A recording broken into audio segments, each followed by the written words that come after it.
안녕하십니까. 마이바시의 회계 이야기 마이바입니다. 우리가 계속적으로 지금 현금 흐름표에 대해서 공부하고 있습니다.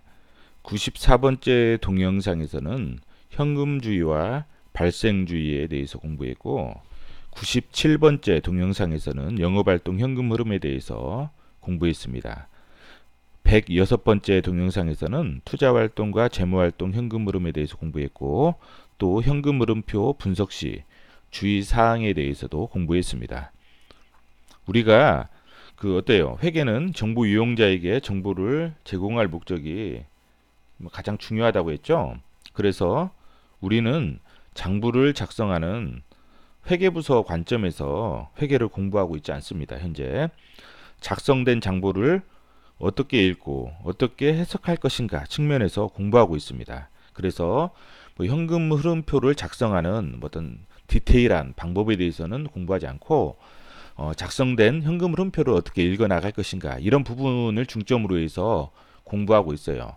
그리고 그 중간 과정에서 좀 중요한 개념 잉여 현금 흐름에 대해서 오늘은 좀 살펴보려고 해요. 그리고 다음 시간에는 현금 흐름표에 대한 비율 분석하는 그런 부분에 대해서 살펴보려고 하거든요. 그래서 오늘은 이 중간 단계인 잉여 현금 흐름 FCF에 대해서 한번 살펴보겠습니다. 잉여 현금 흐름이라는 것은, 잉여라는 게 뭐예요? 잉여금 이런 말 많이 들어봤잖아요. 잉여, 남아있다는 거예요. 남아있다. 남아있는 현금 흐름. 즉 기업이 영업 활동에서 창출한 현금 흐름 가운데서 자유롭게 사용할 수 있는 현금 흐름이에요. 자유롭게. 그래서 이제 보통 M&A나 뭐예요? 이제 현금 자유롭게 사용할 수 있는 현금 흐름이 있다는 것은 뭐예요? 자유롭게 사용할 수 있는 현금 흐름. 이 현금 가지고 뭐예요? M&A도 할 수 있잖아요. 그리고 또 뭐예요? 신규 투자를 이제 하는데 의사결정할 때 이게 중요할 거 아니에요. 잉여 현금 흐름이. 이게 잉여 현금 흐름의 양에 따라서 이 대상이 달라질 거 아니에요. 그렇죠? 신규 투자 금액도 달라질 거고. 그래서 잉여 현금 흐름을 기업 가치의 원천으로 보는 경우가 대부분이에요. 지금은. 그래서 잉여 현금 흐름은 실무적으로 다양한 공식이 존재해요. 어떤 것을 빼느냐에 따라서 영업활동 현금 흐름에서 어떤 항목을 빼느냐에 따라서 잉여 현금 흐름을 다양하게 정의를 할 수 있어요. 그렇지만 실무에서는 우리가 정보 이용자 관점이잖아요. 그래서 관련 자료를 어떻게 입수하느냐, 관련 자료 입수상의 어떤 현실적인 제약을 고려해서 두 가지 방법을 보통 많이 사용해요. 첫 번째는 뭐냐면 영업활동 현금 흐름에서 자본적 지출액, 즉 유형자산이나 뭐 유무형자산 투자액이죠. 순투자액, 순투자액이라고 보시면 돼요. 이 말은 무슨 말이냐면 유형자산을 우리가 투자하잖아요. 현금이 나가잖아요. 근데 또 파는 것도 있단 말이에요. 파는 거, 유형자산이나 뭐 공장 같은 거 팔 때도 있잖아요. 파는 게 있으니까 그 현금이 또 들어오잖아요. 그 플러스 마이너스 한 금액. 그래서 자본적 지출액의 순투자액 전액을 빼주면 보통 일반적으로 1번을 사용해요. 이 말은 뭐냐면 이것은 이 잉여 현금 흐름은 1번 공식으로 나온 잉여 현금 흐름은 뭐냐면 채권자와 소유주에게 제공할 수 있는 여유 현금 흐름을 측정하는 거예요. 채권자와 지분 투자자에게 제공할 수 있는 여유 현금 흐름, 이런 부분을 사용하는 거예요. 2번은 뭐냐면 영업활동 현금 흐름에서 자본적 지출액 순투자액을 빼고 또 배당금까지 빼요. 배당금은 뭐예요? 배당금 지급액은 이것은 소유자에게 제공하잖아요. 주주들, 그쵸? 주주들에게 지급하는 거예요. 그렇기 때문에 뭐예요? 이거는 소유자는 빠지고 뭐예요? 채권자에게 귀속되는 여유 현금 흐름이라는 거예요. 채권자에게 귀속되는. 그리고 이번의 경우를 갖다가 잉여 현금 흐름이라고 안 하고 DCF라고도 많이 해요. 처분 가능 현금 흐름, DCF. 그래서 보통 이제 뭐예요? 이 채권자, 이게 귀속되는 여유 현금 흐름이기 때문에 이건 신용평가할 때 많이 사용해요. 신용평가 회사들이 뭐 나이스 신용평가나 서울 신용평가, 한국기업데이터 이런 회사들은 보통 2번을 많이 사용해요.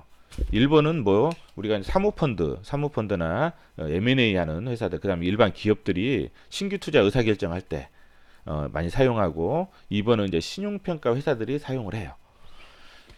자, 우리가 한번 그러면 이걸 한번 볼게요. 여기 보면 영업활동 현금 흐름이 이거란 말이에요. 이게 OCF 영업활동 현금 흐름에서 뭐예요?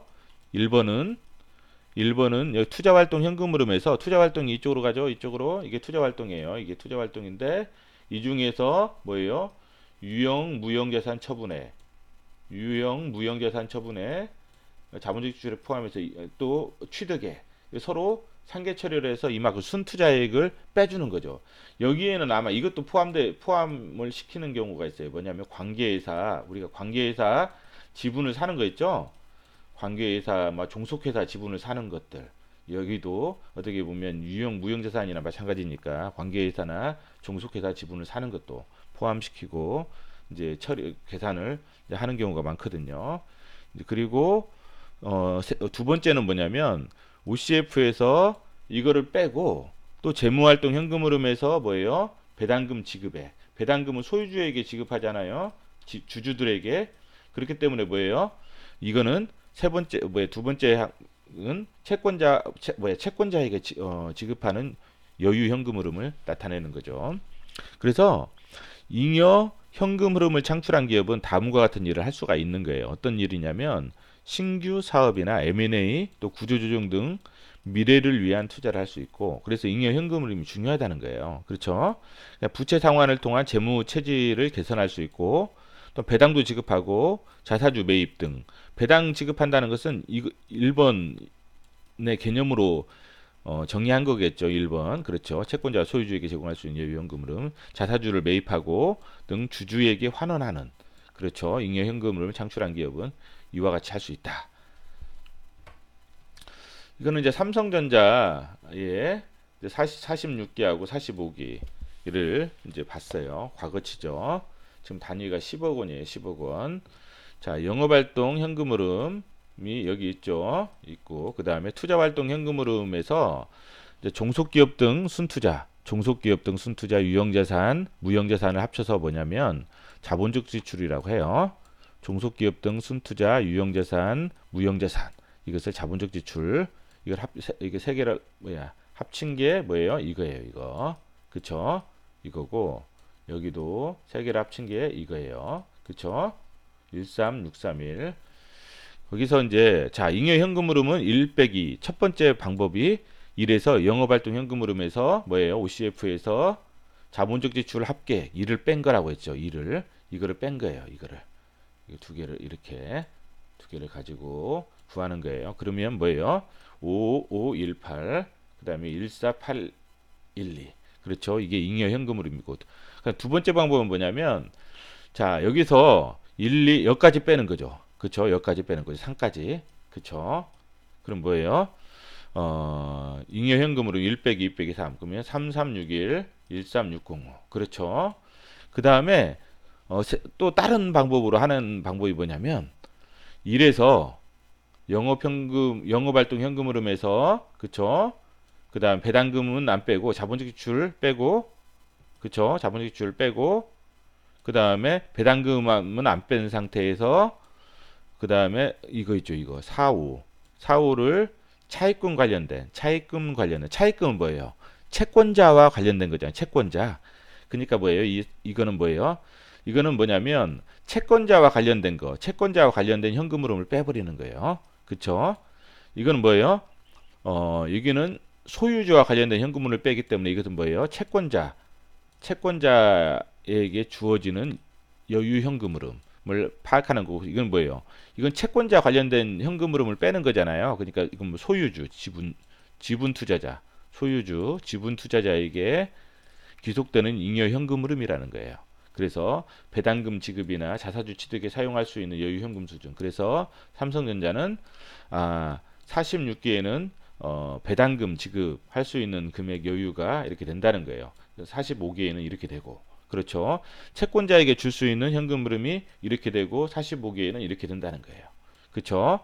자, 이런 부분들. 그래서 잉여 현금 흐름도 몇 년치 방향성을 보는 게 좋아요. 그리고 저번에 시간에 우리가 그 현금 흐름표 분석지 주의사항을 볼 때 그 업종마다 막 경기 변동을 타는 업종이면 성수기 때 잉여 현금 흐름이 최고적으로 나오잖아요. 그렇기 때문에 해석할 때 조심하셔야 될 게 성수기일 때 의외로 잉여 현금 흐름이 잘 나온단 말이죠.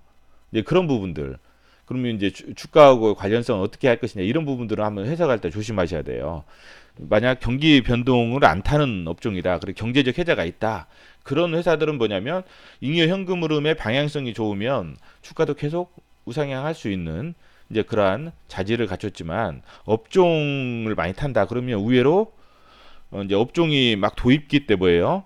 제일 망가질 숫자가 제일 망가졌을 수도 잉여 현금 흐름이 안 나올 수도 있거든요. 그 성수기 때 나중에 이제 쇠퇴기가 되기 전에 어떻게 보면은 잉여 현금 흐름이 가장 많을 수가 있다는 거예요. 그래서 이런 부분들도 해석할 때 저번 시간에 배웠던 현금 흐름표 분석 시 주의사항은 한번 꼭 좀 보셨으면 좋겠고 다음 시간에는 우리가 이제 재무 비율 분석하는 것들은 대부분 많이 아실 거예요. 왜 그러냐면 회계학 책이라든지 어떤 재무 분석 관련된 책자들에 많이 있기 때문에. 그런데 현금 흐름표 분석하는 비율에 대해서는 그렇게 많이 있지 않아요. 왜 그러냐면 현금 흐름표가 공시되는 재무제표에 포함되는 게 그렇게 오래 되지 않았어요. 않았기 때문에 어떤 비율 분석이라든지 현금 흐름표 비율 분석에 대해서는 연구가 그렇게 많이 이루어지지 않았기 때문에 그렇지만은 최근에는 회계학 책에도 좀 많이 비율 분석이라든지 그런 관련된 부분들이 많은 것 같아요. 그리고 한국은행 같은 경우도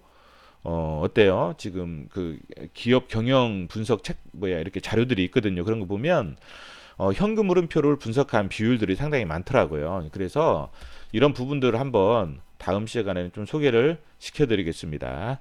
예, 오늘은 이상입니다. 새해 복 많이 받으십시오.